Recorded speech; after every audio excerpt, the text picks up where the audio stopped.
Hello, Jaguar Nation. I'm Bobby Taylor, and I'm here to put a little Southern exposure on sports. Let's start off with the Jaguar football team. Expectations were high for Southern University football at the beginning of the season, and rightfully so. J.C. Lewis was the starting quarterback, and the Jags were expected to dominate the SWAC with a high-powered passing attack. But J.C. has struggled, and so have the Jags. After throwing no interceptions in his first 2 games, Lewis threw 7 in the next 2 before suffering an undisclosed injury during the North Carolina Central game. Since then, sophomore quarterback C.J. Bird has taken over the starting job, and freshman quarterback Brian Lee has gotten some playing time here and there. Both quarterbacks are a threat to run the ball and also seem to be very comfortable passing from the pocket. Bird says it all comes down to doing what you have to do out there on the field and executing.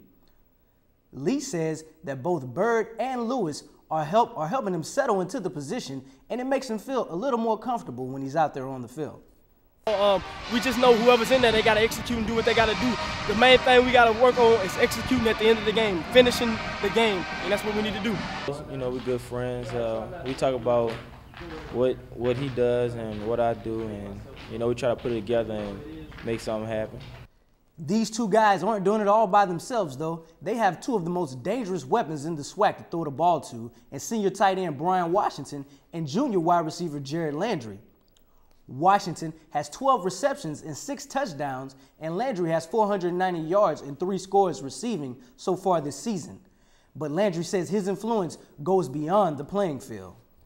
Like when they'll make a bad play or throw in interception, I'll be like, don't worry about it. We're going to get it back. We're going to get it back. I constantly talk to them, be like, it's not your fault. It's us. We're going to get it back. We with you. We here together.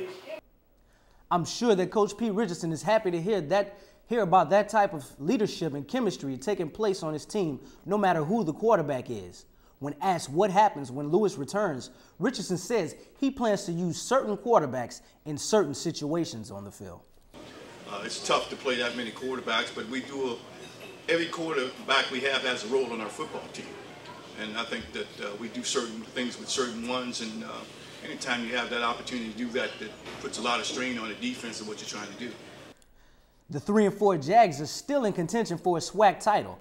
All they have to do is win out the rest of the season for the West Division crown, and they will face the East Division champion in Birmingham, Alabama in December. Now, everybody knows football is a full contact sport, and coaches often say their team has to fight for the victory. But football players at Florida International University and the University of Miami took statements like that a little too literal at a matchup between the 2 teams on October 14th. Take a look. Your days, Lamar. John Petty's extra point is up and good, and another melee on the field. This one is getting out of hand. Flags all over the place. And this is ugly, very ugly.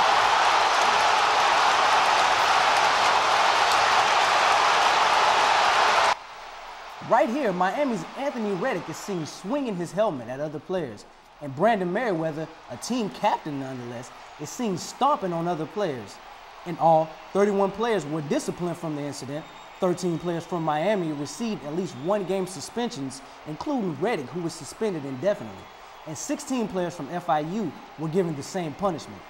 2 more football players from FIU, Chris Smith and Marshall McDuffie Jr., were dismissed from the team completely. One analyst, Lamar Thomas, who was broadcasting the game on Comcast Cable, was fired for making inflammatory comments on air during the on-field incident. I sure hope we never have to see something like that happen at a Southern University football game, though. Up next, Melissa Prejean has our entertainment headlines.